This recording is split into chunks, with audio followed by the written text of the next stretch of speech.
On est à nouveau très heureux de vous accueillir dans ce temple de Tonins pour écouter donc pour la troisième causerie notre ami Andrew. Voilà. Donc nous souhaite à tous et à toutes une très bonne soirée. Et Andrew, tu as la parole. Merci. Je cherche voilà le bouton. Est-ce qu'on n'a pas encore la connexion? Non. J'ai appuyé un peu plus longtemps. Juste une petite précision. Comme il y a certaines personnes qui ont eu du mal à entendre la semaine dernière, quand vous aurez des questions, on les reformulera. Andrew les redira et il ne parle pas au micro. On n'est pas très nombreux, on n'est pas loin les uns des autres. Donc il va parler suffisamment fort pour que tout le monde entende. Dites-le nous si vous avez du mal à entendre. Et si on n'entend pas vos questions, on les reformulera. On s'est mis d'accord. Et si vous ne m'entendez pas, il y a encore des places, comme d'hab, voilà, dans les premiers rangs. Bonsoir et merci pour encore m'accorder ce temps avec vous, c'est super. Alors, avant de commencer, je propose qu'on passe un moment en recueillement.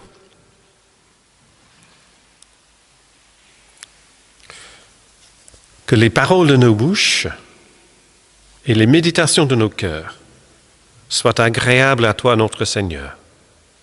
Amen. Bonsoir. Alors, nous avons, comme est notre habitude, 2 lectures bibliques. Donc, il y a quelqu'un qui est prévu pour faire la première épître aux Jean, c'est ça? En bas de page, oui.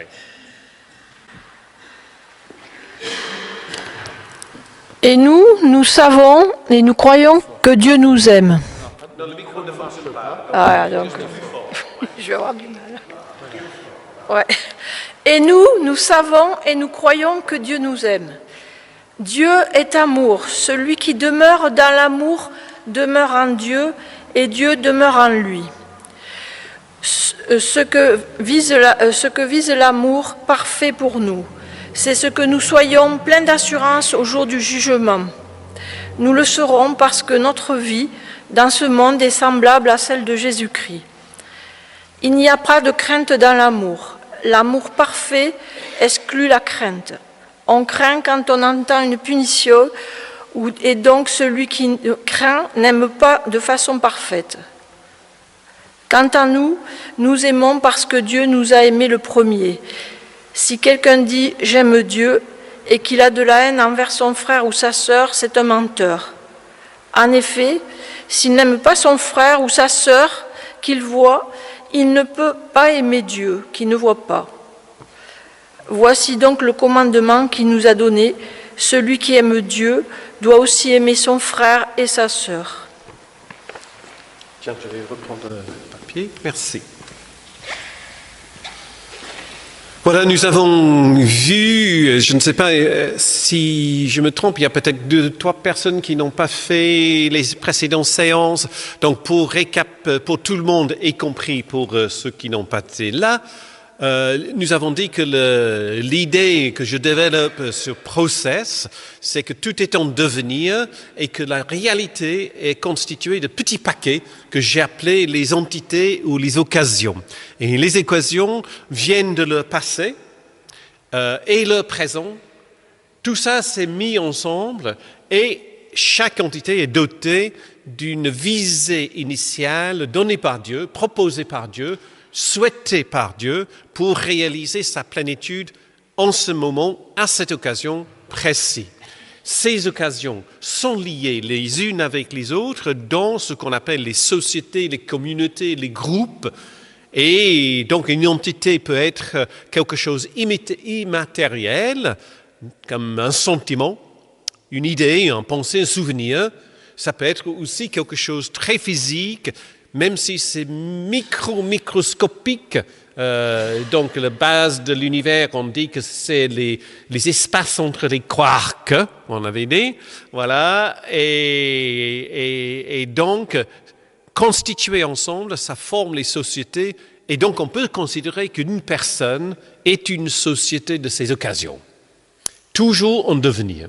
Et nous avons dit que Dieu est dans ce mouvement, parce que ce qui est vrai, ce qui est réel, ce qui est vivant, n'est pas fini, c'est en devenir. Et donc si Dieu est vrai et réel et vivant, Dieu aussi est en devenir. Et donc le futur, l'avenir est totalement ouvert, aussi bien pour Dieu que pour nous, et nous le construisons ensemble avec Dieu. Alors on va voir la prochaine fois cette relation entre Dieu et les occasions un peu plus en détail. Et là, il faut vraiment vous préparer pour un peu plus de philo, un peu plus hard, mais c'est pas grave. Hein. Jusque-là, c'est athée, hein? Philippe. Oui. Mais quand il y a la mort, c'est un devenir aussi. Alors la mort, on avait dit que chaque occasion, quand ça arrive à collecter, si on peut le dire, son passé et s'engager sur sa visée, à ce moment-là, l'entité n'existe plus. D'accord? Et si l'entité, c'est le corps humain est mort à ce moment-là.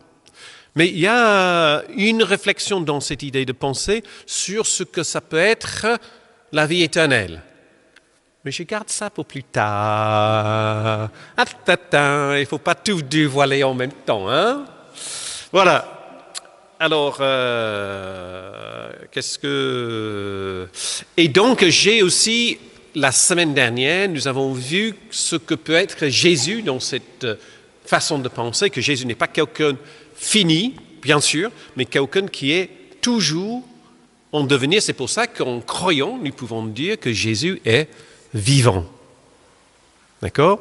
Dans un vrai sens de ce terme, dans la vie et dans le partage et la communion de la communauté qui s'attache à lui. Donc, cette communauté qui s'attache à lui, c'est l'Église, mais pas encore. Parce que j'avais aussi soulevé l'idée de la Trinité la dernière fois. Hein? Et j'ai dit que j'allais revenir. Mais rapidement, 5 minutes. 5 minutes pour la Trinité, c'est pas mal. Hein? Donc, j'ai jamais rien vraiment compris de la Trinité. Hein? Il faut avouer. Ça me semble toujours un peu construit, etc.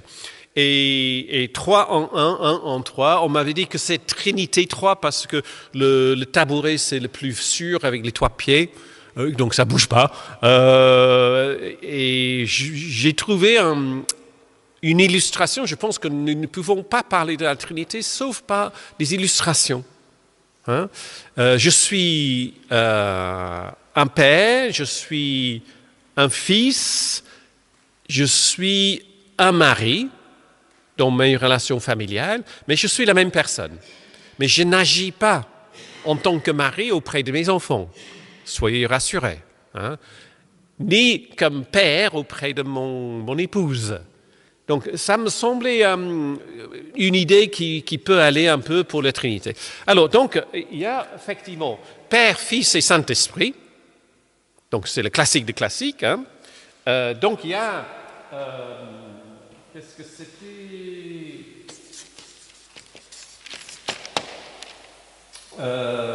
Pardon. Voilà.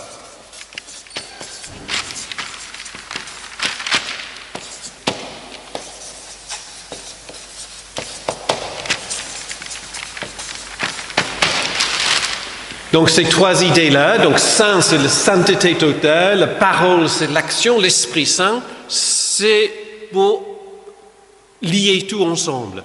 Ou ce que j'aime bien encore mieux, hein, c'est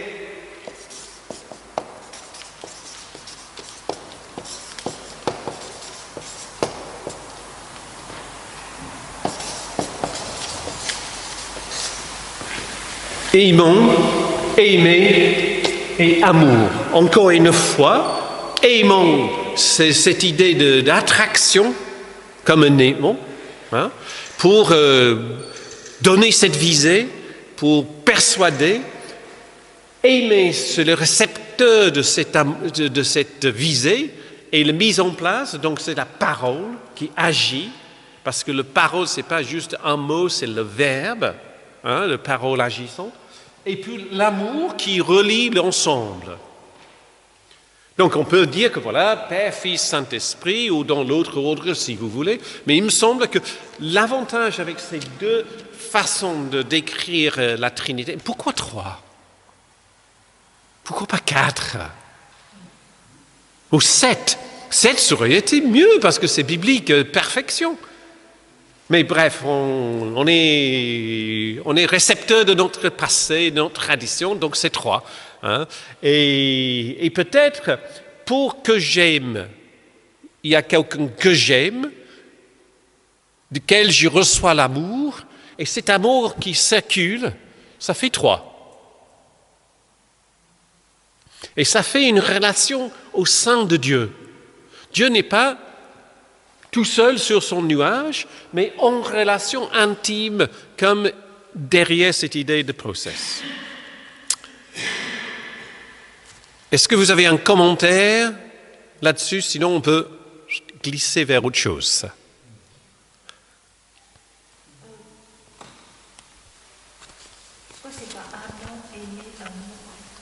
Amant. Oui. Oui. Non, mais c'est bon. Oui. Je ne sais pas, je ne me suis pas posé la question. Non, mais attends.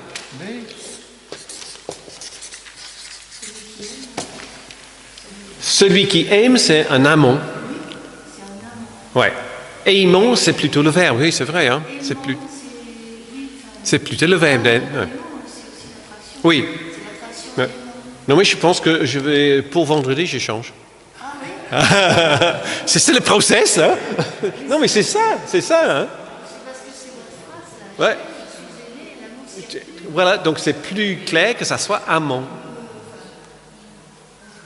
C'est bien? Ça peut être, donc je laisse avec une barre, comme ça. Non, mais j'accepte la question totalement. Voilà, c'est super. Très bien. Est-ce que c'est assez clairement écrit pour la photo? Ouais. Parce qu'il me semble que pour que la Trinité puisse avoir une existence, cette idée de relation me fait que je peux effectivement être intégré dans cette vision de Dieu dans ma vie spirituelle.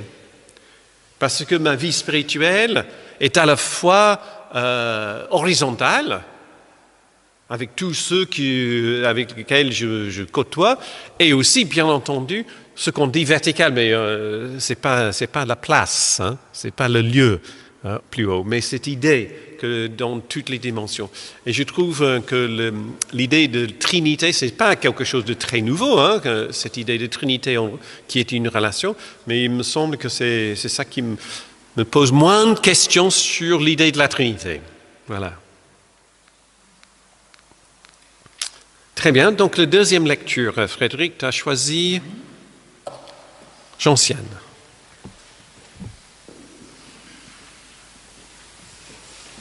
Dans Éphésiens chapitre 4, « Et c'est lui qui a donné les apôtres, les prophètes, les évangélistes, les pasteurs et les enseignants.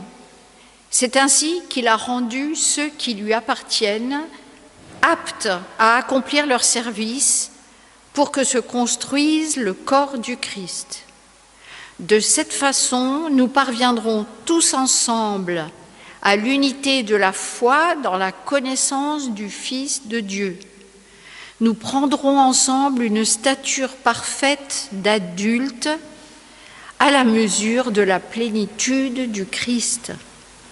Alors, nous ne serons plus des enfants emportés par les vagues ou le tourbillon de toutes sortes de doctrines, trompés par des personnes qui recourent à la ruse pour entraîner les autres dans l'erreur. » Merci, je prends le papier.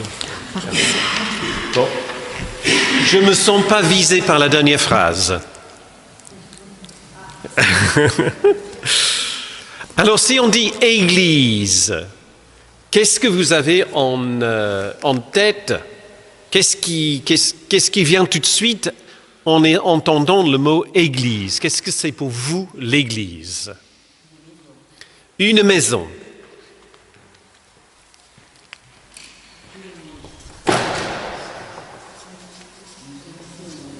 Ok, je vais pour tous. Ok.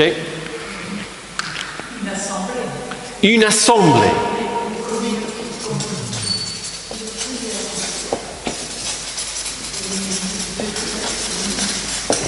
Oh, il faut changer le stylo.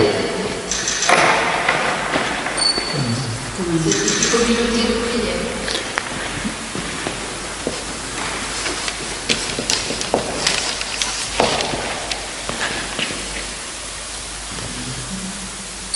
Ok. Une maison pour tous. Moi, j'étais directeur d'une maison de quartier qui était pour tous, mais ce n'était pas une église. Okay? J'ai fait partie d'une communauté de personnes de joueurs en ligne, etc. Mais ce n'est pas une église. Hein? Il y a l'Assemblée nationale avec sa grand-messe, mais qui n'est pas une église. Donc, il faut aller plus loin, il me semble. Hein, de savoir ce qu'on peut vraiment différencier une fraternité. Alors, oui, mais j'étais en fraternité quand j'étais étudiant, tu vois, mais tout est vrai dans l'Église, tout est vrai ce que nous avons mentionné. Alors, appeler. Je peux juste mettre appeler par Dieu, ok.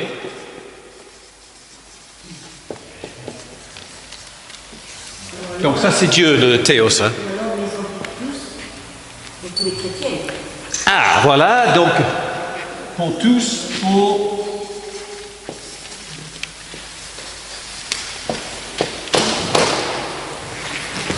Est-ce que ça peut être intéressant, les différents... Enfin, cette sorte de symboles qui sont venus dans la culture. Il y a le beau, le corps, Oui. l'épouse. Oui. Là, ça apporte des choses, mais bon, l'épouse du Christ, par exemple. Oui, non mais ce sont les images dans le Nouveau Testament. La vigne, la maison est dans le Nouveau Testament comme image. Oui. Le corps, comme tu avais déjà dit. Donc tout ça, mais c'est intéressant quand on parle de l'Église, on parle à partir des images. Hein? Et les images que nous avons, ou la façon dont nous parlons de l'Église est souvent instruite ou basée sur l'idée que nous avons de Dieu. Si on a une idée de Dieu qui est un Dieu triomphaliste, qui va tout arranger, qui va tout intervenir pour organiser les choses, effectivement, à ce moment-là, l'Église va avoir une tendance à vouloir contrôler à l'image de son Dieu. De dire qui a le droit de faire ceci et cela et qui n'a pas le droit. Qui a le droit d'être dedans et qui sont les personnes dehors. Quelles sont les formes de vie, de lifestyle en anglais. Donc les façons de vivre ta vie qui sont acceptables et qui ne sont pas acceptables. Donc, dans cette structure triomphaliste, on aura sans aucun problème une hiérarchie assez bien établie pour donner des ordres et, en fin de compte, s'il faut, de mettre les sanctions en place. Si notre image de Dieu est un Dieu plutôt masculin, donc ça va impliquer la façon dont les femmes et la fémininité de notre existence, pas simplement les femmes, mais tout ce qui est émotionnel, tout ce qui est artistique, tout ce qui est autre, va être incorporé ou non. Et ce n'est pas étonnant si on trouve dans ces églises avec une vision de Dieu très marquée par le masculin, que les femmes n'auront pas leur place dans la gestion, ni dans les célébrations des cultes. Si Dieu, l'image que nous avons de Dieu, c'est quelqu'un qui est est concerné par la conservation, la maintenance des choses. Le statu quo. Conservation, pardon. Non, mais conservation, voilà. Conservatisme. Donc, c'est-à-dire que tout changement est à résister. Il faut toujours les mêmes cantiques le dimanche, les mêmes liturgies, la même façon d'être Église, et ça ne peut pas changer, parce que sinon on va trahir notre passé, et Dieu maintient ce passé-là. Donc vous voyez, dès qu'on a une vision de Dieu, ça donne une vision de l'Église. Ou ça peut être dans l'autre sens, mais je pense que c'est plutôt dans ce sens-là.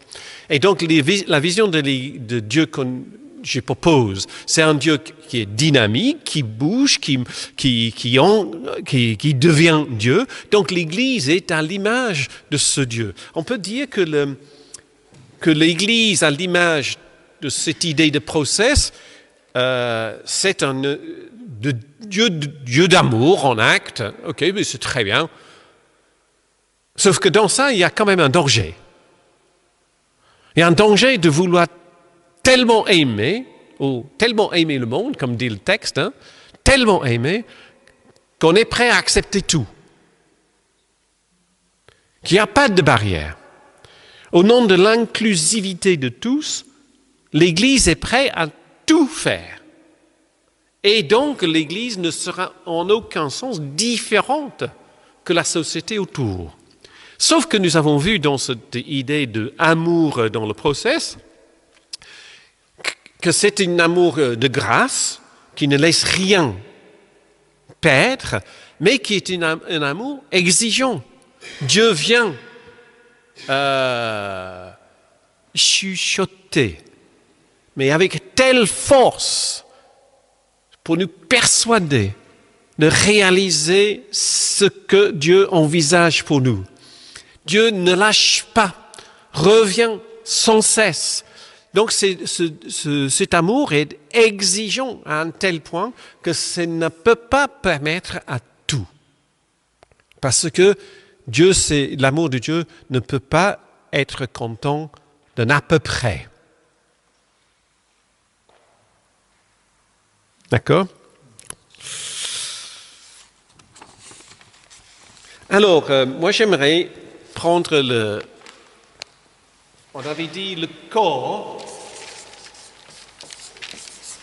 et puis une autre phrase dans les épîtres de Paul, qu'on avait déjà dit quelque part, mais pas tout à fait. En Christ. Vous êtes en Christ. Vous êtes la communauté en Christ. Je n'ai pas compté, mais on m'a dit que Paul utilise cette phrase plus de 100 fois. Les Éphésiens, qui est vraiment la lettre pour l'Église. Oui. Mais c'est vraiment alors j'ai testé ça l'autre jour, ça marchait. C'est vraiment la pierre de touche pour l'Église. Vous voyez ce que c'est une pierre de touche? Moi, je ne savais pas, j'avais l'expression, mais je ne savais pas ce que c'était. C'est une pierre très dure que dans le temps, on frottait l'or pour savoir si c'était vrai. Donc, c'était un test. Et si l'or passait, c'était de vrai l'or et ce n'était pas de faux or. Donc, ça s'appelait une pierre parce que c'était une vraie pierre. Et donc, j'ai dit que cette pierre vivante, pourquoi pas, il y a tout un tas de symboles là-dedans, En Christ, si on est en Christ, on est en Église. Et cette idée, c'est que Jésus, de son ministère, a pardonné les péchés. Cette super histoire de ce bonhomme qui descend par ses amis dans le toit de la maison, en Marc chapitre 2. Ah, j'adore cette histoire. Et Jésus dit, mais tes péchés te sont pardonnés. Et puis les chefs religieux disent, non, tu ne peux pas faire ça parce que tu n'es pas Dieu. Alors, une des marques de Jésus, c'était de pardonner les péchés. Une autre marque de Jésus, c'était de tomber les barrières entre les personnes très différentes, de manger avec les pharisiens, les prostituées, les collecteurs d'impôts, etc. De rencontrer les Samaritains. Donc cette idée où il n'y a plus de barrières. Notre remarque de Jésus, c'était qu'il guérissait les gens et surtout il chassait les démons. Peut-être aujourd'hui, on dirait plutôt de remettre les personnes dans la société, dans la communauté, que les personnes ne sont pas exclues par le comportement un peu qui est considéré bizarre. On ne dirait peut-être pas, il y en a qui disent encore les démons, mais moi j'ai du mal à imaginer les démons qui m'habitent, mais voilà, cette idée-là. Et il a constitué autour de lui une communauté de ce qu'on appelle les disciples. On dit 12 parce qu'il y avait 12 tribus d'Israël, à mon avis, mais il y avait des femmes et des hommes qui constituaient un groupe autour de lui qui continuait après sa mort et sa résurrection à mettre en place et mettre en œuvre exactement les mêmes choses que Jésus. Paul dit à plusieurs reprises, « Pardonnez-vous les uns des autres. Pardonnez-vous les uns des autres. » Et quand Paul était à Antioche, il arrive là, et Pierre est déjà là, et donc il y a une bagarre entre les deux. Parce que Paul considère que Pierre fait un blocage pour la table. Et on n'est pas sûr dans le texte si c'est la table de communion ou la table de repas. Mais de toute façon, Pierre refuse les personnes qui ne sont pas passées par la case judaïsme. Or, il a accepté Corneille quelques chapitres plus tôt. Donc, c'est-à-dire qu'on n'est pas linéaire. Hein? Voilà, donc on peut changer. Et donc là, Paul maintient cette idée que, et dans le lettre aux Corinthiens, dans cette église où tout était parfait sauf qu'ils n'avaient pas d'amour, comme dit le chapitre 13, juste avant, il disait, même si vous n'êtes pas d'accord, mettez-vous à table ensemble, mangez ensemble. Et combien de temps de paroisse on passe à table, hein? C'est génial, voilà. Donc la communauté, après la mort et la résurrection de Jésus, poursuit sa mission, revitalise sa mission. Et comme on avait vu le texte de la semaine dernière, et vous allez faire des choses encore plus extraordinaires. Alors donc, Marjorie Chupkov,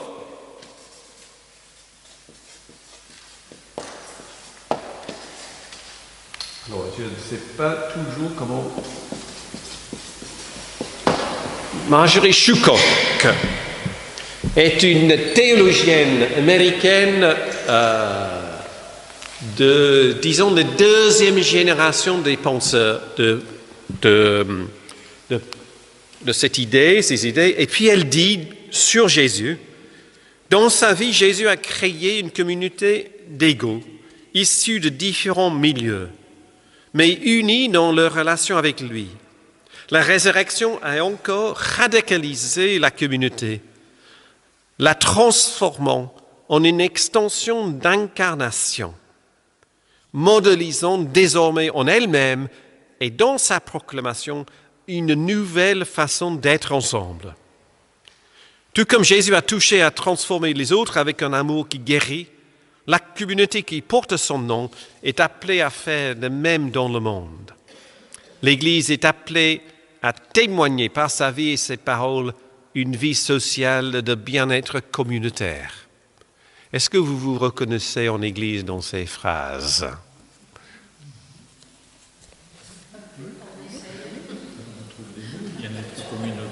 Il y en a pas mal qui sont là, ouais. Et cet appel que nous avons reçu et que nous mettons en acte,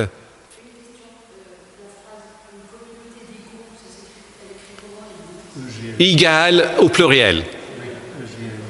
Des égaux, voilà. Pas, oui, effectivement, pas avec un O. Ouais. Égalitaire, ouais. Ouais.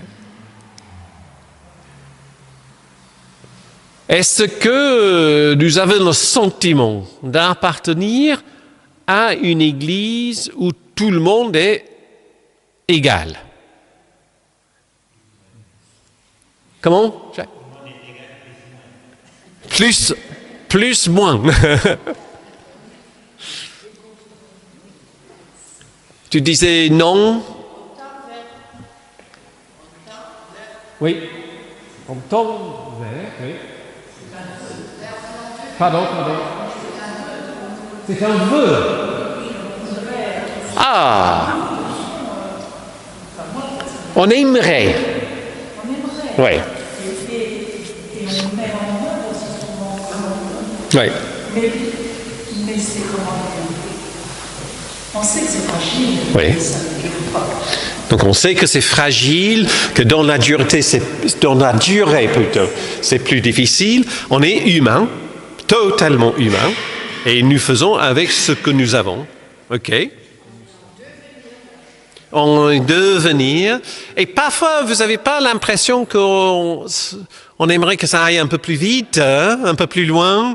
Alors dans mon ancienne paroisse, c'était une paroisse de village, un petit village, mais il y avait beaucoup de gens, il n'y avait pas de temple protestant pour beaucoup de kilomètres autour, et les gens venaient, et puis chaque dimanche, on avait des personnes nouvelles.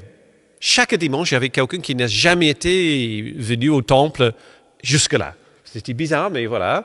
Et j'ai entendu, parce qu'il y avait on avait mis en place un dimanche spécial pour les personnes récemment dans l'église, etc. Et donc, un pilier de la paroisse, c'était un pilier de la paroisse, m'a dit, mais Andrew, qui sont ces gens-là? Qui sont ces gens-là? Alors, le dimanche après, j'ai pris comme texte de prédication, qui sont ces gens-là? Donc, cette égalité, c'est difficile à vivre, et puis, cette même personne a entré le dimanche matin dans le temple. Excusez-moi, mais vous êtes à ma place. Ça existe, hein? Elle était charmante. Elle était vraiment dévouée, mais voilà, on a tous nos limites, quoi, voilà. Voilà.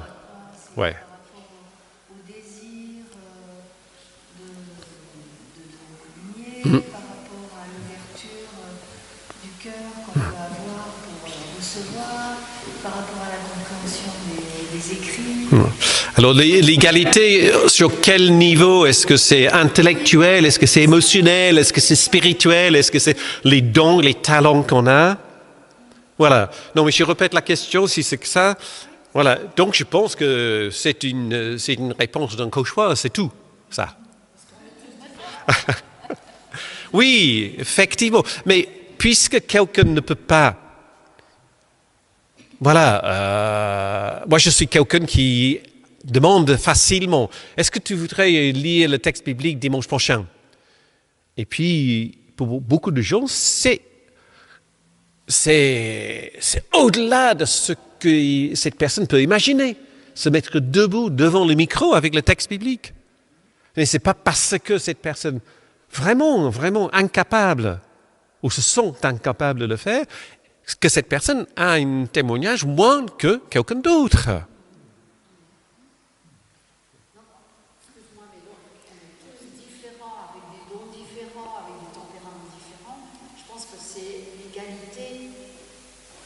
Valeur de l'être humain par rapport au Oui. regard de Dieu. Oui. Chaque être humain, dans l'amour de Dieu, est égal, quel que soit son parcours et ses dons. C'est pas une égalité. Alors, c'est pas une égalité pour être tous pareils. Non, mais c'est voilà. Dans l'amour de Dieu, Oui. Et le regard que nous posons sur l'autre. Oui. Voilà. Et parce que c'est ce regard qu'on aimerait qu'on pose sur nous. Voilà. L'Église, c'est la maison de Dieu, donc c'est la maison du peuple, c'est la maison du monde. Oui. Elle est ouverte à tous. Oui, donc là, c'est la première chose qu'on avait dit. Hein, ouais. Si vous n'êtes pas à la maison de Dieu, si nous sommes à la maison, c'est pas pareil. Oui, mais là, on est clair que maison, c'est pas les briques et les pierres qui constituent ce temple, c'est autre chose que ça. Oui.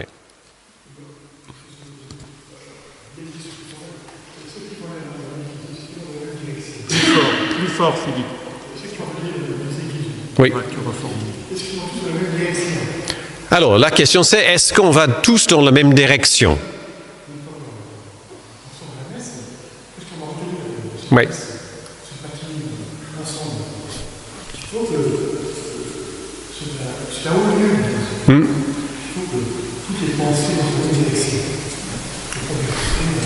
D'accord.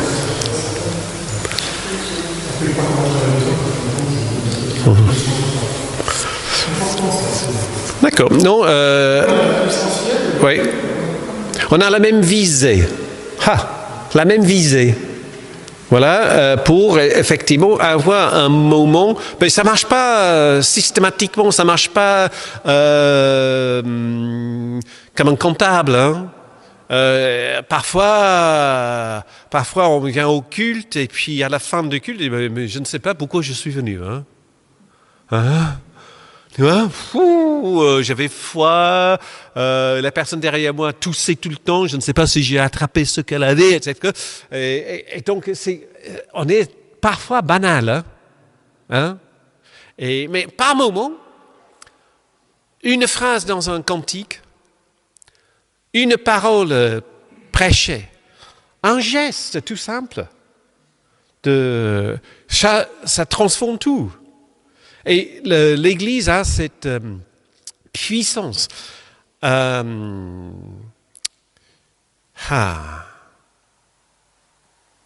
faire les choses extraordinaires. Il y avait 2 messieurs dans mon ancienne paroisse qui travaillaient dans la même entreprise, EDF, dans une centrale nucléaire. Un, c'était le directeur de production et l'autre, c'était le directeur de sûreté. Donc, c'est-à-dire que peut être sûr que les machines étaient en bon état. Lui avait le pouvoir de taper sur le bouton rouge pour tout arrêter. Et donc, du coup, ces deux étaient pas sur la même direction. Ils étaient sur les directions opposées. Un, c'était pour produire, l'autre, c'était pour être absolument sûr qu'il n'y avait pas de problème dans les mécaniques de production. Et ça chauffait entre ces deux-là. Les emails volés, les rapports menés à Paris pour les inspecteurs de venir régler les questions, etc. Et c'était épouvantable, la relation professionnelle. Tous les deux étaient protestants. Et l'un ne savait pas l'autre qui était protestant. Ils ne savaient pas. Ils sont venus au temple plusieurs fois. Mais ça se faisait que le un était dans le premier banc et l'autre était au dernier rang, et puis ils ne se voyaient pas le dimanche matin avec les gens qui étaient là, et sortaient, voilà. Ils ne savaient pas que, voilà. Jusqu'au jour où le moment de Sainte Seine. Si vous avez participé à la Sainte Seine dans nos temples, on fait le cercle. Et puis ils se voyaient à travers le temple. Et puis, putain! Non, mais désolé, mais il n'y a pas d'autre mot, hein? Ouais? Il est protestant. C'est pas possible. Il y avait quelque chose de partager le même pain, le même vin, face à face à ce moment-là, qui a transformé leur relation. Ils n'étaient jamais amis. Jamais ils sont devenus amis. Mais ils avaient un respect l'un pour l'autre qui allait au-delà de conflictuels qu'ils avaient vécu professionnellement. Et ça, je trouve, et je le dis, c'est un signe extraordinaire. Et je ne le vois pas se produire beaucoup ailleurs que dans l'Église. Et j'étais vraiment hyper content de savoir cette histoire des deux. J'étais le seul dans le temple de savoir. Vous voyez, voilà. On parlait de l'assemblée, de la maison, de cette communauté. Et c'est ça qui est extraordinaire, c'est qu'on sait qu'on est tous différents, on se connaît quand on a commencé qu'on peut ne pas être d'accord, mais il y a ce moment extraordinaire de grâce que nous vivons parce que nous savons que nous sommes rassemblés ou appelés. Appelés, oui. Oui, oui. Voilà. Mais ça, je pense. Ouais. Est-ce que vous avez entendu? Ouais, ouais. Et cet appel va dans les deux sens, pour moi. Vous voyez, nous sommes appelés et nous faisons appel en étant Église. Hein. Et donc, Marjorie Sukoki va aussi dire que parce que Jésus, comme on avait vu la dernière fois, mettait en œuvre ce qui était de Dieu, donc il devient fils de Dieu. L'Église qui suit de cette manière, de la même manière, Jésus devient plus christique, plus comme Christ, Christ-like, elle dit, parce qu'elle est américaine. Mais voilà, christique. Donc, et on peut effectivement devenir en Christ, c'est pas quelque chose comme un saut dedans. En Christ, c'est quelque chose qui est dynamique aussi. C'est d'en devenir. C'est pas non plus, c'est pas les 5 dimanches de carême qu'on va devenir meilleur. Non, ça marche pas comme ça non plus. Donc, par moment, on fait un bond en avant. Et puis, après, est-ce que c'était vrai? Parce qu'aujourd'hui, c'est pas du tout la même chose, etc. Oui? Mais c'est là. Alors, qu'est-ce que... Voilà.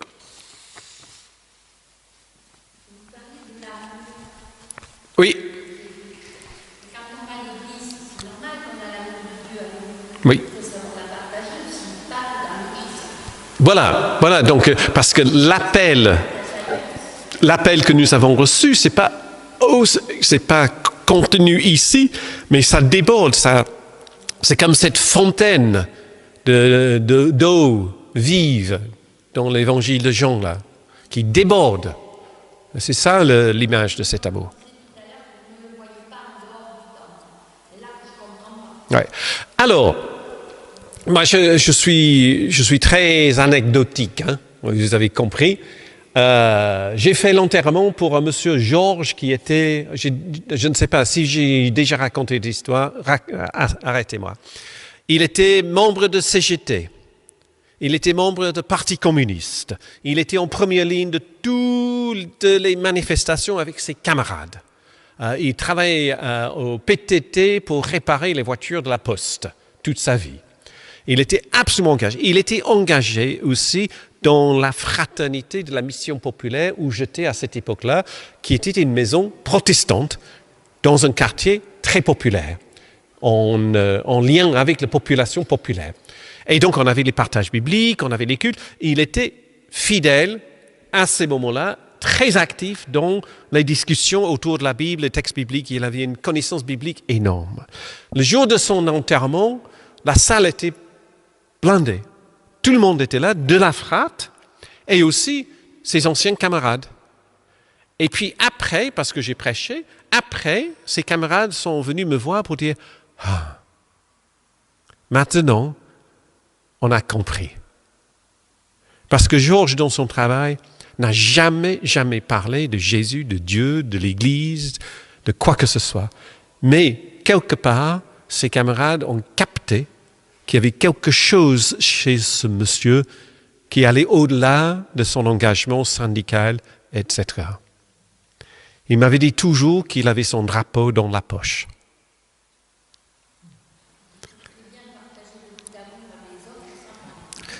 Voilà, mais là, il partageait même sa foi en Dieu. Voilà, ouais. En acte, en son comportement, son façon d'être. Voilà. C'était un grand monsieur. Ah, parce que tout le monde n'est pas pareil, je pense. Voilà. Ah, alors, on a la différence entre unité et unicité. Hein? L'unité ne demande pas l'unicité. Comment?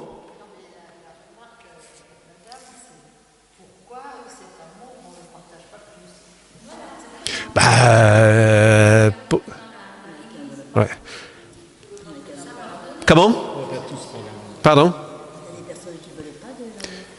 Il y a des gens qui refusent cet amour? Oui, mais c'est pas, on peut donner très bien beaucoup d'amour sans parler de bon Dieu à la personne à côté. Hein. Oui, mais nous ne sommes pas constitués pareils. J'ai des amis qui sont dans leur vie de couple, ils sont toujours en train de se toucher, se faire des bisous et les choses comme ça. J'ai d'autres amis qui on ne les voyait jamais même se tenir la main en public. Hein. Mais est-ce que la manifestation est-ce que la manifestation de leur amour, on peut dire que l'un aime plus que l'autre? Non, je ne pense pas. C'est une façon de manifester l'amour, je pense. C'est vrai que c'est insuffisant. C'est vrai que On pourrait toujours mieux. Ouais. Non, mais on est clair qu'on trébuche devant la tâche. Ouais. Non, c'était juste pour faire un geste, madame? Ok. Non, parce que vous avez bougé et puis voilà. Alors, cette idée de... Vas-y. Est-ce qu'on peut quand même aimer sans croire en Dieu, sans... Ah bon, merci, parce que on vient à ce point-là. J'allais juste dire ça, hein, parce que vivre en Christ, aimer en Christ, etc. Parce que nous sommes remplis de l'amour de Dieu, donc ça déborde. Ça dépasse toutes les structures qu'on peut organiser, bien entendu. Hein? L'Église n'est pas le récipient de l'amour de Dieu.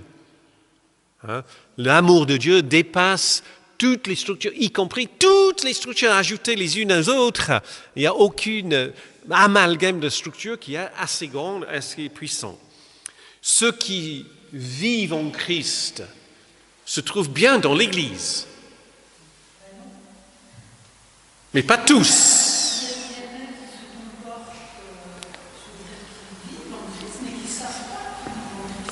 Qui sont dans l'Église. Alors,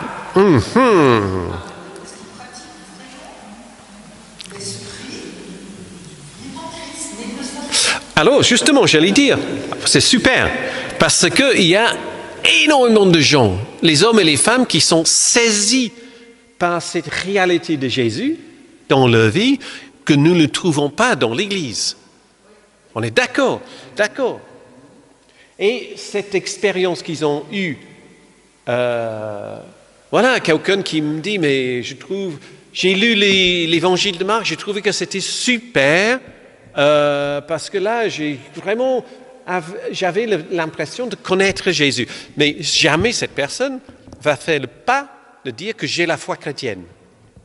Ok? Ce que j'ai compris que Françoise dit, c'est que certains aiment en vérité sans connaître le Christ et sans dire qu'ils sont en Christ, Voilà. même en dehors de l'Église, même sans connaître Christ. Comme si, quelque part, l'Esprit de Christ les habitait sans qu'ils le sachent. Voilà. Alors, il y a un danger. Là, c'est vrai, c'est absolument vrai. On connaît les personnes tous comme ça. Mais le danger, c'était de dire, entre guillemets, hein, j'ai pas dit que tu dis ça, hein, on récupère ces chrétiens anonymes.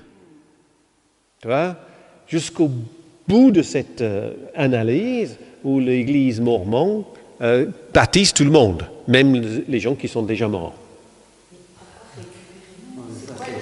Non, mais on récupère. Non, mais parce que si quelqu'un dit je ne suis pas chrétien, je ne crois pas en tout ça, il faut l'accepter.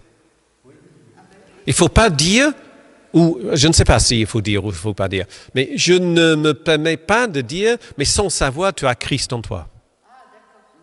Parce que pour moi, c'est une récupération de ma part pour cette personne. Voilà. C'est pas quelque chose à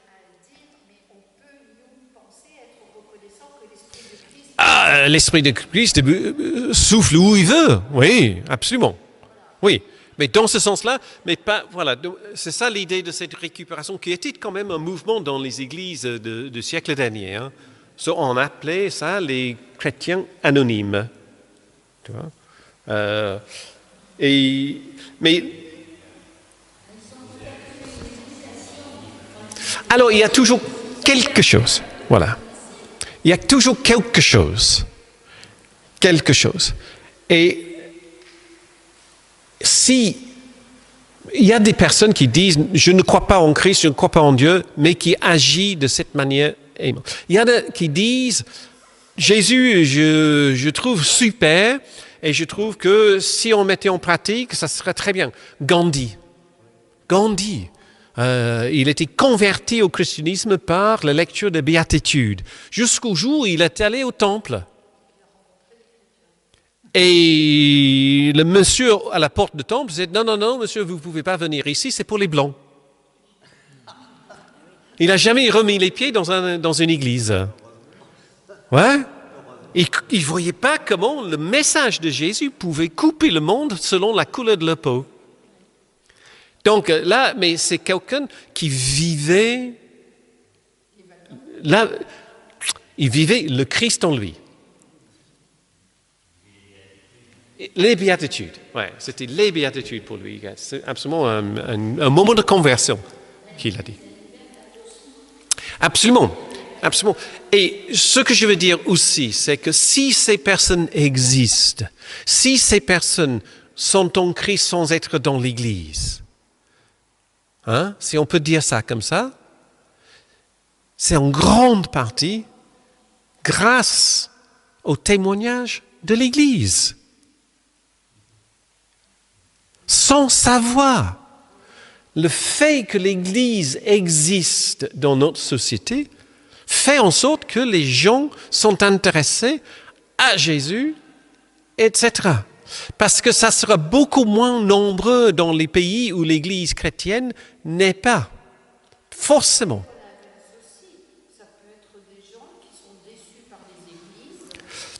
Oui, mais je dis l'Église.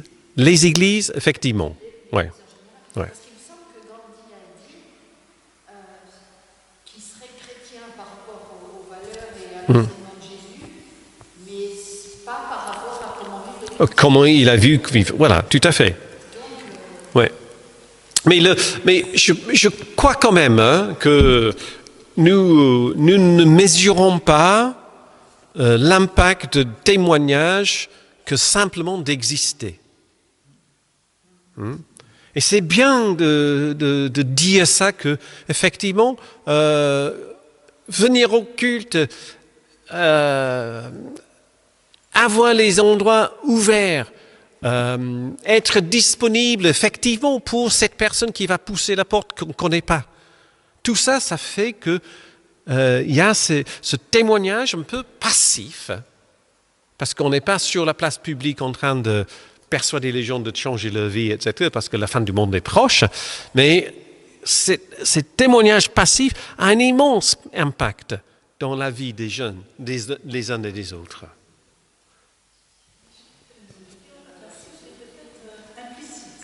Merci. Ouais. OK. Ouais.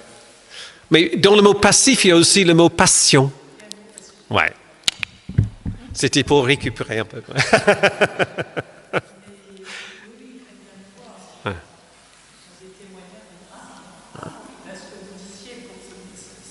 Voilà. Ouais. Ouais. Alors le procès offre cette idée que chaque occasion a un passé, réalise dans le présent et tend vers son avenir en mouvement. Ok? L'Église est consciente de son passé parce que c'est chaque dimanche on ouvre le même bouquin. C'est chaque dimanche on lit les mêmes histoires, les mêmes récits. C'est chaque dimanche on répète la même chose. Après 2000 ans, on aurait pu trouver un autre livre avec autre chose à dire peut-être. Mais non, parce que c'est pour dire c'est comment nous sommes arrivés là où nous sommes aujourd'hui. C'est pas parce que c'est dans le passé, c'est parce que ce qui était de cette idée de passé vivant de la semaine dernière. Ouais?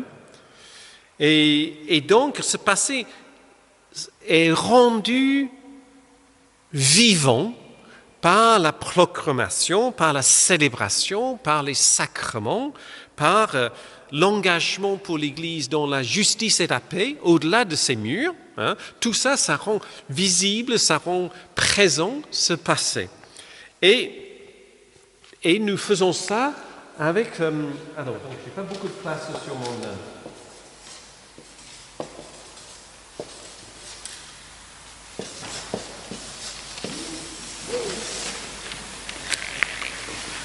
Ça te rappelle de... On se souvient. Faites ceci en souvenir de moi, en mémoire de moi. Sauf que le mot souvenir, se souvenir, mémoire, c'est pas juste se rappeler. Ah oui, non. Ce mot-là qui est utilisé dans le grec, dans le Nouveau Testament, est un souvenir vivant. Pour les personnes juives, au moment de la Pâque, quand ils lisent le récit de traverser la mer, chaque juif est au bord de la mer. Bien sûr, non, pas physiquement, mais d'une manière même bien plus profonde que physiquement. Faites ceci en mémoire de moi, dit Jésus, pour le pain et le vin. C'est ça. C'est ça. On n'est pas transporté il y a 2000 ans. On n'est pas dans cette pièce où il faut enlever les chaussures et les sandales pour laver les pieds, même si on le fait. Et on le fait avec du pain et du vin. Et qui n'a pas fait le Sainte Seine avec d'autres choses comme les biscuits et Coca-Cola, ou en Afrique le manioc et puis le miel. Ce n'est pas une représentation de ce qui se passe. C'est que ce passé devient vivant à ce moment-là. Et c'est la force de ce mot de mémoire qui est autre que ce que l'on utilise normalement dans le français. C'est même un moment dans la messe qui est très précis, hein? L'amnésis, ouais. C'est le moment où, est-ce que c'est le moment où la fraction se fait, ou est-ce que c'est le moment où c'est le récit de l'institution?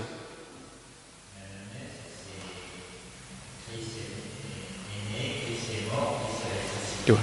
Dans cette continuité. Voilà.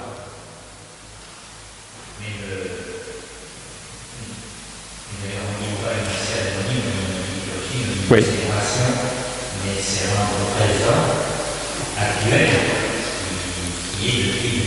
Tout à fait. Donc ce n'est pas une reproduction de ce qui s'est passé, non. C'est de vivre dans le présent ce qui était là depuis toujours. Voilà. Il y a un historien qui a dit la mémoire, c'est le présent du passé. Le présent du passé, c'est pas mal. Ouais. En 3 mots, tout est dit. Ouais. Je ne sais plus lequel a dit ça. Et donc, et puis, il y a une visée vers l'avenir pour l'Église. L'histoire chrétienne, c'est pas circulaire. On ne se répète pas. On va vers le royaume. L'histoire de l'Église est sur une trajectoire. On dit, les choses se répètent, c'est toujours la même chose qui revient. Mais non, pas du tout. Pas du tout. On va vers quelque chose que Dieu prépare et que Dieu veut et que Dieu insiste avec toute sa force pour que ça réalise. La mission de l'Église, c'est de préparer ce chemin. Dans le passé, on avait dit de construire le royaume. Qu'est-ce que c'est? Il y avait des idées théologiques dans le passé. Hein. Mais voilà, on construit le royaume. Mais non, c'est Dieu qui construit le royaume. Nous préparons le chemin pour que Dieu puisse le faire. Donc, l'Église est un lieu qui est saisi par son passé, qui vit ce passé aujourd'hui vraiment en son existence, qui tendre vers cette croissance. Le passé est valorisé, pas mis dans le passé. Parce que l'Église vit de son passé, mais pas par son passé. Et donc la mission, effectivement, c'est de mettre en œuvre cet amour en acte. Et puis, on fait comme nous pouvons faire. Quand l'Église s'aligne le dimanche, je ne sais pas ici, mais dans mon précédent paroisse, c'était le premier dimanche de mois où on avait les cartes de la CAT à signer. Nous, c'était clang, comme ça. Et c'était vraiment cet acte où on prenait quelques secondes de griffonner la signature, mais c'est acté. C'est ce désir de justice aujourd'hui et pour le futur. C'est juste les petites choses, mais on ne sait jamais ce qui peut être comme ça.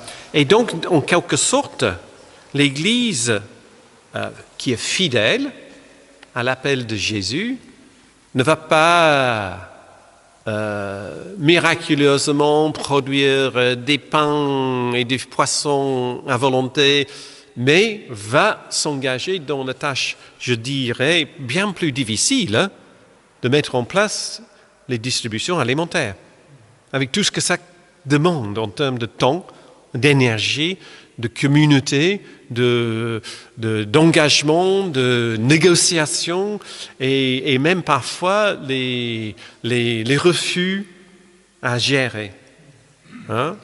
L'Église va... toutes ces actions se retrouvent effectivement dans cette action qui était de Jésus, encore vivant aujourd'hui.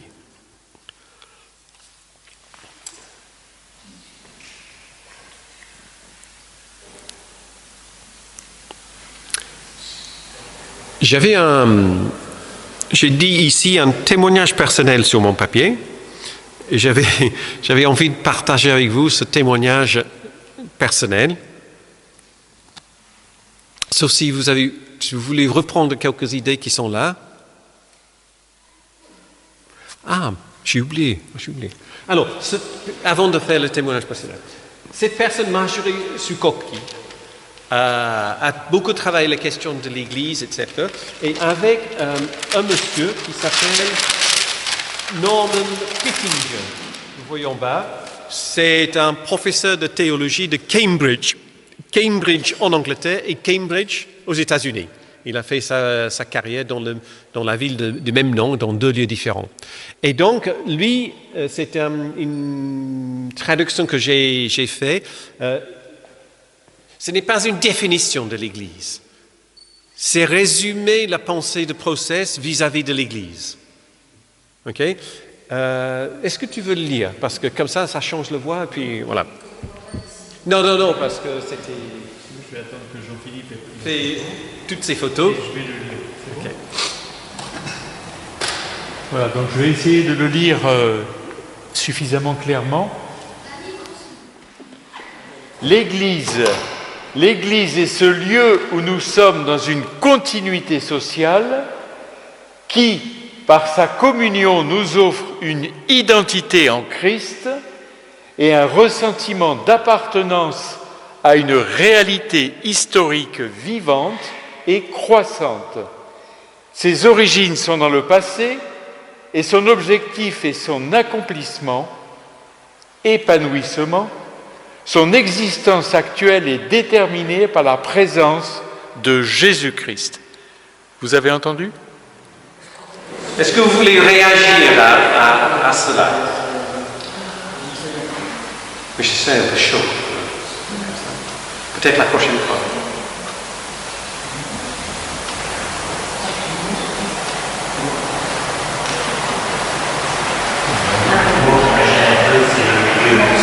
Ah oui, ouais. Alors j'ai cherché longtemps le lieu, l'espace.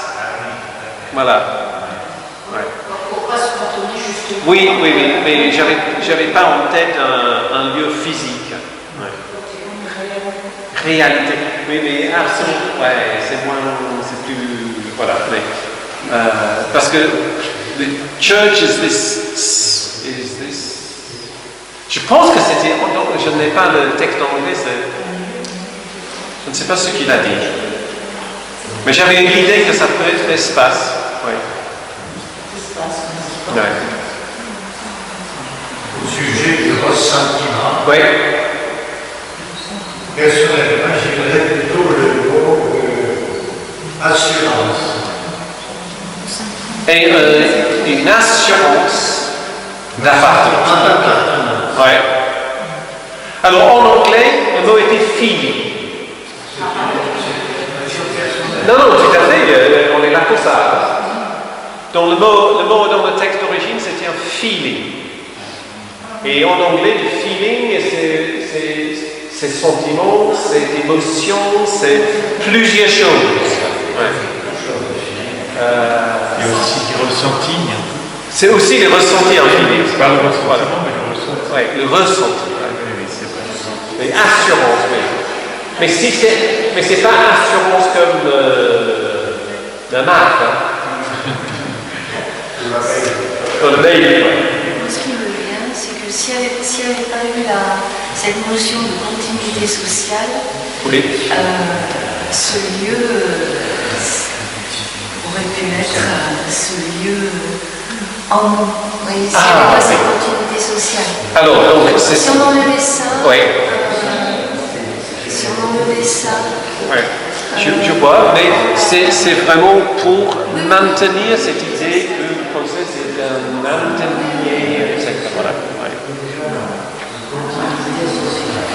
Sentir appartenance à une réalité historique, c'est-à-dire est-ce que vous êtes protestant ou est-ce que...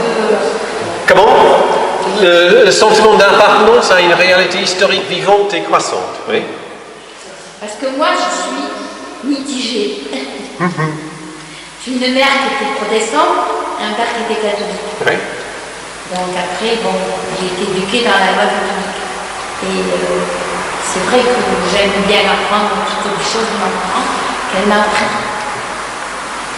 Parce que pour vous, c'est plutôt quelque chose de protestante. Non, mais c'est... Je sais pas. C'est un ressentiment qu'on a écrit. Oui. On ne regarde pas l'église catholique ou l'église protestante. Bien, on regarde. Oui, d'accord.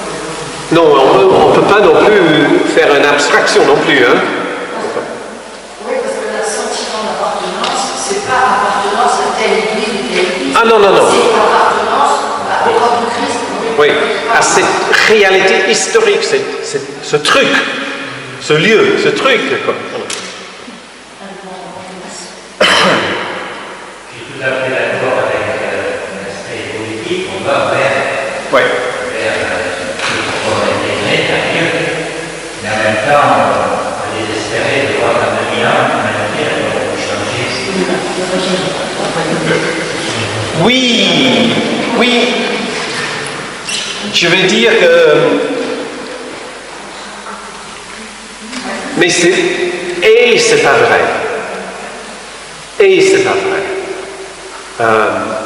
Donc l'humanité n'a pas beaucoup évolué. Il faut regarder ce qui se passe en Ukraine, ce qui se passe dans le bande de Gaza, et les tortures qu'on entend parler de à droite à gauche, etc. Effectivement.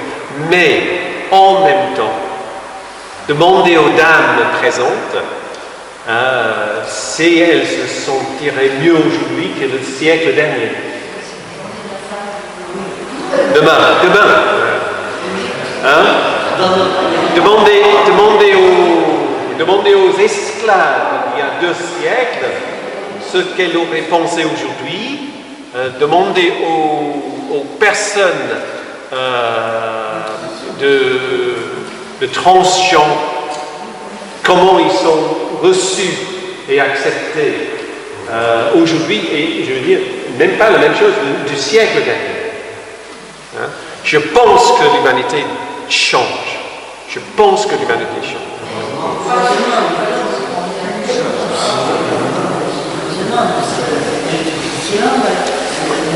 La guerre.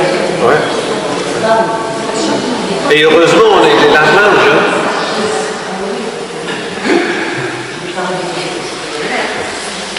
Donc je pense que c'est et l'un et l'autre.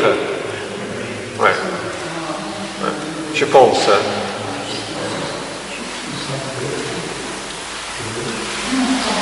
Maintenant, je pense qu'on ne doit pas regarder au résultat. Sinon, on ne rentre pas dans la dynamique d'être en Christ. Oui. Être en Christ, c'est pas nous qui devons compter au résultat. Oui. Je pense. Parce que c'est sur cette idée de la visée qui n'était pas atteinte aussi. Que, de toute façon, Dieu reçoit. Et il continue à dynamiser et de proposer sans cesse. Et effectivement, ce n'est pas nécessairement notre vision des choses. Oui, mais il y a beaucoup de personnes que vous avez entendues qui disent oui, si Dieu est vraiment, pourquoi il accepte la guerre? Ouais. Donc la question sur la puissance de Dieu, de laisser faire la guerre et tous les autres. Voilà, ouais. Mais je ne sais pas. Ah, c'est long celui-là. Ok. Donc je peux dire peut-être un mot de, mais ce ne sera pas quelque chose de très construit sur cette question-là. Hein? Alors donc non, on va passer à ça plutôt, et si on a le temps, je fais mon témoignage. Non, mais je parle avec Frédéric, voilà. C'est mon chef à côté, quoi. Alors, effectivement, sur cette histoire de pourquoi Dieu permet les choses qui sont impensables, inadmissibles. Hein? Donc, si on commence avec une vision de Dieu comme omnipotent, qui est capable de tout faire selon sa bonne volonté, mais si c'est le cas, hein, le pouvoir de Dieu peut être imposé directement sur le monde. Hein? Les amis qui me demandent de prier Dieu pour avoir de beau temps pour le déménagement, par exemple. Et j'ai dit non, je ne vais pas prier pour ça, je ne crois pas que Dieu va arranger le système météorologique de l'Atlantique du Nord pour que quelques gouttes d'eau ne tombent pas sur le buffet de ta grand-mère. Voilà. Mais si on a cette idée, ou de toujours trouver une place de parking, voilà. Surtout si on est pasteur. Oui, mais si on a cette image-là, effectivement, on peut se poser cette question. On peut poser cette question. Si Dieu est tout-puissant, pourquoi il n'arrête pas le mal? Tout simplement. La réponse est offerte à plusieurs différentes façons. Donc le mal, le péché, le mal, les choses, voilà, ça fait partie du plan de Dieu parce que Dieu a un plan jusqu'à l'éternité. Donc tout est prévu. Tout est prévu, même le mal, les tremblements de terre, les gens qui se tuent gratuitement. Dieu sait tout ça va se passer. Donc, de toute façon, si c'est dans le plan de Dieu, ce n'est pas un mal. C'est une vision, une réponse à pourquoi Dieu ne fait pas quelque chose pour arrêter le mal. Parce que le mal, c'est un... Non. J'énumère quelques exemples. Voilà. OK? Deuxième hypothèse, c'est que le mal est en fin de compte une correction ou une punition. Ces choses sont envoyées pour nous tester, j'entends. Hein? Ces choses sont... j'ai mérité la punition de la part de Dieu. Donc c'est une autre hypothèse. Pour expliquer le mal. Le mal est voulu par Dieu dans les deux cas. Pour le premier, parce que c'est en fin de compte, c'est un bien, parce que c'est dans son plan. Deuxième cas, c'est pour nous corriger, ou corriger le monde. Alors, il y a des mots et des mots.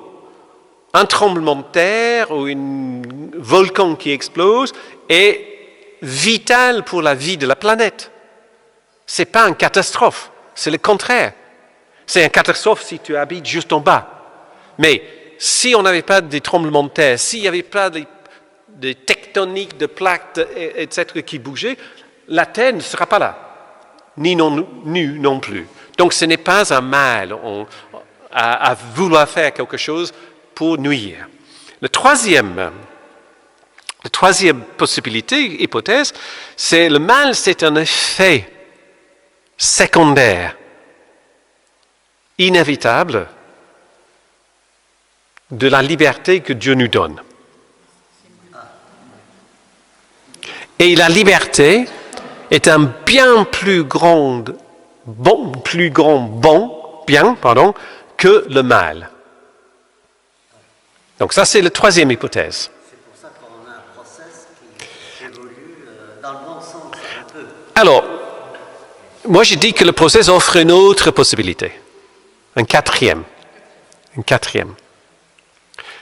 Donc, Dieu n'est pas immuable, Dieu n'est pas omnipotent, Dieu n'est pas, ça va jaser, moralement parfait. Voilà. Donc Dieu n'a pas pu créer un univers parfait, mais un univers avec le potentiel de perfection, avec la visée de perfection.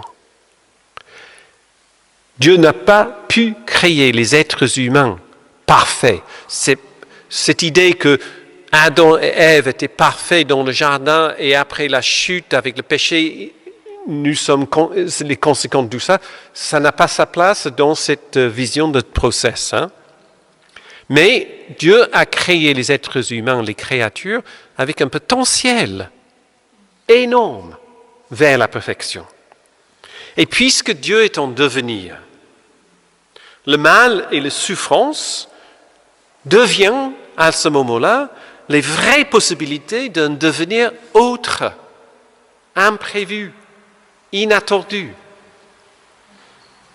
Dieu n'a aucune puissance pour les empêcher. Parce que si Dieu les empêche, Dieu ne peut pas les recevoir et les refaire et grandir à partir de ça. Donc Dieu est incapable, voilà, donc ne peut pas empêcher, ne peut pas abolir le mal ou empêcher les gens de faire des choses qu'ils veulent faire, même si ce sont les choses mauvaises. Dieu agit par persuasion. Le lure, on avait dit, leurre, appât, attirer, aimant. Mais jamais, jamais, Dieu ne forcera pas le résultat. Ça va un peu avec la liberté de droit, mais ça veut dire que la liberté est considérée comme un plus grand que le mal. Mais dans le process, ce n'est pas exactement ça. C'est que le mal devient un potentiel que Dieu peut utiliser. Utiliser. Œuvrer avec. Pour en créer autre chose. Donc, alors, j'arrive, je vais jusqu'au bout après. Donc, cette Marjorie sur coquille dit que Dieu travaille avec le monde tel qu'il est pour appeler le monde à devenir ce qu'il peut être. Dieu chuchote au monde, tu peux être ceci. Donc, ça veut dire que nous sommes appelés, notre vocation, c'est de coopérer avec Dieu pour que cette volonté, cette visée soit accomplie et que nous avons la vraie puissance à mettre les limites à ce que Dieu peut réaliser dans le monde. Parce que Dieu n'est pas omnipotent dans ce sens habituel. Alors, donc le critique, c'est effectivement ça. Donc, le critique, c'est que le process ne prend pas le mal comme le mal. mais comme le potentiel d'un bien. Ou ça excuse le mal. Mais je pense que la question du mal quand on est face à quelque chose épouvantable, on ne peut pas résoudre cette question. Je ne pense pas. Mais je pense que dans cette vision, ça offre une possibilité que ce mal que je subis ou ce mal que je fais a la capacité d'être autre chose. Et ça, c'est plutôt une vision d'espérance que de devoir juste se plier devant. Voilà. Mais il y a des exemples. Ne serait-ce que par exemple le fait que la condamnation à mort là, a été, c'est en 80, comment il s'appelle Badinter. Voilà. Badinter a obtenu quelque chose. Oui. Bon, il a été inspiré par Dieu, ou pas. Moi je pense. Ouais. Mais il était juif, hein ouais. Oui, donc, oui, mais il y a des juifs qui ne croient en Dieu. Oui. Mais je veux dire, c'est dans le process. Voilà. Oui, mais moi je suis convaincu que effectivement l'abolition de la mort. Moi je fais partie d'une, je ne sais pas plus comment ça s'appelle en français maintenant, mais c'est un mouvement contre la mort juridique, voilà, peine de mort. Hein. Et dans les 40 dernières années, on est arrivé à un tiers de, donc il y a 40 ans, 2 tiers des pays dans le monde pratiquaient il y a 40 ou 50 ans, je ne sais pas combien, quand c'était en France, en 84, c'est ça 80, la Bolivie. Voilà. Donc, on a daté, parce que c'est le travail qui a été fait par les Français, donc forcément, la date est française. Hein. En Angleterre, c'était dans les années 60, tu vois. Et donc, ils avaient dit qu'avant, 2 tiers des pays, juste avant, 2 tiers des pays dans le monde pratiquaient la peine de mort. Et aujourd'hui, en 2021, 2021, 2 tiers des pays ont aboli la peine de mort. Donc, il y a un énorme mouvement, sauf que le tiers de pays qui restent sont les plus durs, hein, bien sûr. Bien sûr. Tout interagit, toutes les entités Oui. sont en interaction. Le mal est là, peut-être là aussi pour nous permettre d'accéder vers un monde meilleur, d'avoir envie d'un monde meilleur. Peut-être que si ce mal n'existait pas ou existait de manière moindre, on aurait peut-être moins ce désir de la sensibilité au meilleur, à la bonté, Oui. au bien, à toutes les valeurs humaines Oui. chrétiennes. Et il me semble, ça c'est clair, hein, que voilà. Donc le mal est là. Peut être là. Je me disais peut-être que le mal, comme on interagit dans le process, nous sommes tous en interaction. Nous sommes tous en interaction dans le process. Oui. Donc comme nous sommes tous en interaction, nous sommes en interaction avec le mal, qui est aussi porté par des entités, une entité. Donc je me dis peut-être que le mal est là aussi pour que nous puissions penser et désirer un accès vers du meilleur, vers de la bonté, vers Voilà. des valeurs qui nous transcendent. Enfin, Ça peut être un moteur. ça va- voilà. Ok. Ouais. Oui. Ça peut être. Mais ce qui est aussi vrai, c'est qu'il y a un mal et mal. Hein? Tout ce qui est fait, toutes choses mauvaises ne sont pas de même degré. Hein? Là, il y a cette histoire cette semaine de ce garçon qui a tué le policier. Hein? Vous avez suivi ça? Et donc son avocat, donc l'avocat de l'exécution demandait la peine à vie, enfermé à vie.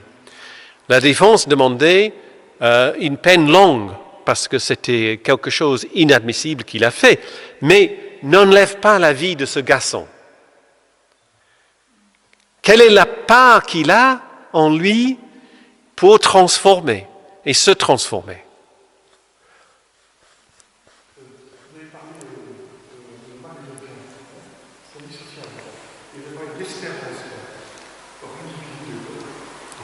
Oui.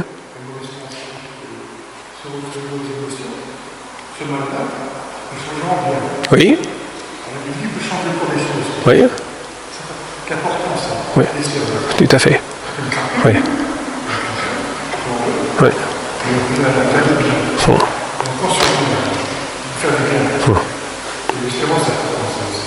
Tu peux le reformuler. Donc là, la capacité, la différence entre bien et mal, le mal nous habite, nous, ce que vous avez dit, non? Et que ce mal, c'est pas une dichotomie entre les deux, hein? Oui. Et puis l'idée qu'on peut être autre chose, c'est quand même de l'espérance.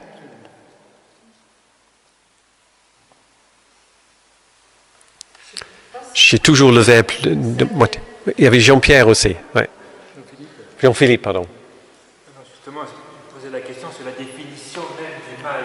Ouais. Est-ce qu'on définit sur plein de choses différentes? Ouais. Par exemple, vous parlez tout à l'heure de cet homme qui a tué un policier, oui. C'est un acte. Oui. Mais si on regarde par exemple des choix qu'on va faire de société, qui vont avoir des conséquences à long terme, qui vont amener une famine, qui vont amener des difficultés, c'est aussi un mal. Mais au moment où on fait le choix, ça n'est pas forcément. Si on regarde aujourd'hui le réchauffement climatique, c'est un mal. Oui. Mais à l'époque où on a fait les choix, ça n'était pas. Oui. Alors là, on a un débat à Bergerac dans l'Église verte.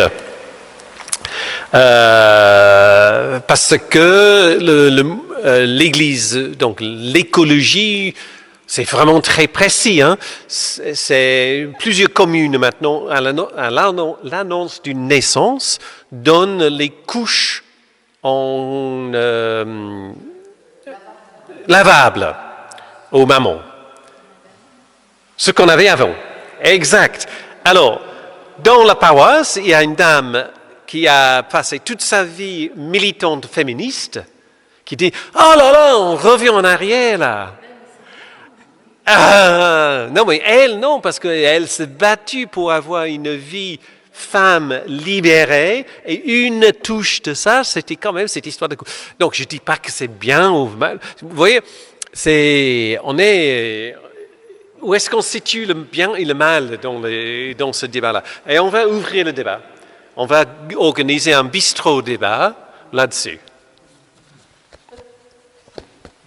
Le bistrot débat, c'est qu'on met les petites tables et les chaises dans le temple, comme un bistrot.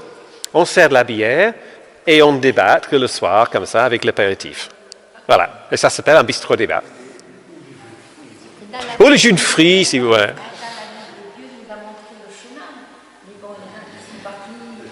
Oui, voilà.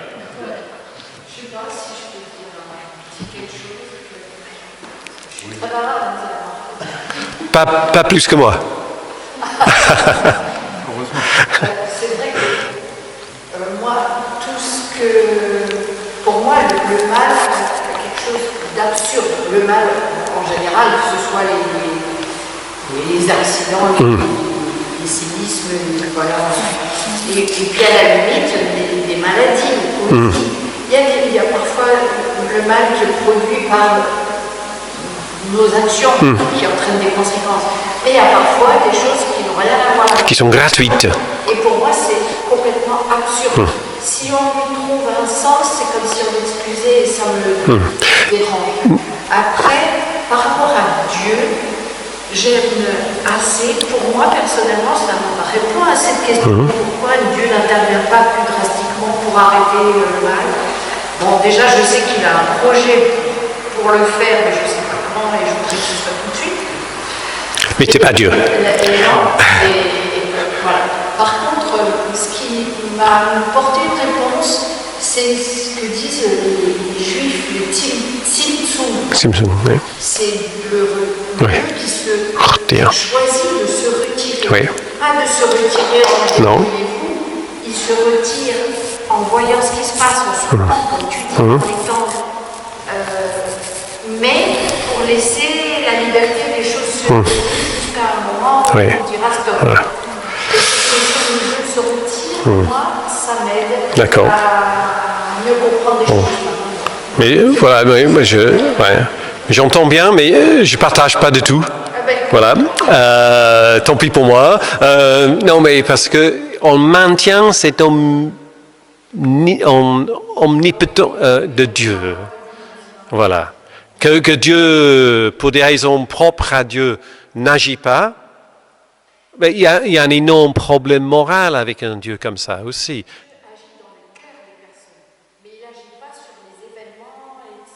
Non, mais si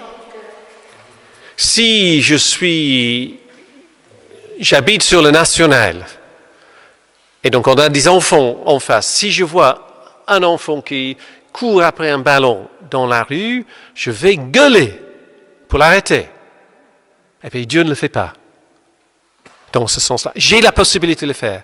J'ai la puissance de pouvoir même traverser la rue pour l'attraper par le bras et le mettre sur le trottoir. Mais Dieu ne le fait pas. Et Dieu, on dit, a la possibilité de le faire. Mais non, Dieu ne le fait pas parce que Dieu ne peut pas le faire. Voilà. Donc ça, c'est... Tu vois. Voilà, j'espère. Merci. Merci.